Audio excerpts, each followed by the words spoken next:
कारण चाहिँ म आएको थिएँ। अहिले त पनि अब गाडी स्कुटीमै छु, त्यति चाहिँ मलाई त केही छैन होइन। अन्त अहिले भाइहरूले भन्दै थियो यो बाटो अलिक राम्रो छैन हो, हात्तीहरू निस्किन्छ त, यसो अलिक होसियारले जानु भन्दै थियो गाइज।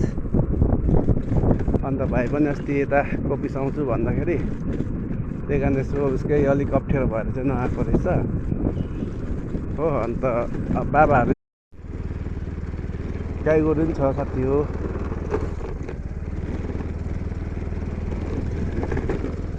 हेर्नुहोस् हाम्रो यस्तो छ गाउँ चाहिँ मजाको छ, हरियो हरियो टक्कै टिकको रुखहरू, यो चाहिँ टिकको रुखहरू मजाले बनाइरहेको छ हो।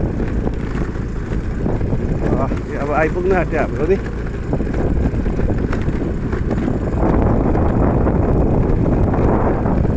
बारी आइपुग्नु आँट्यो, यता नि गुवाहरू लगाएछ होइन।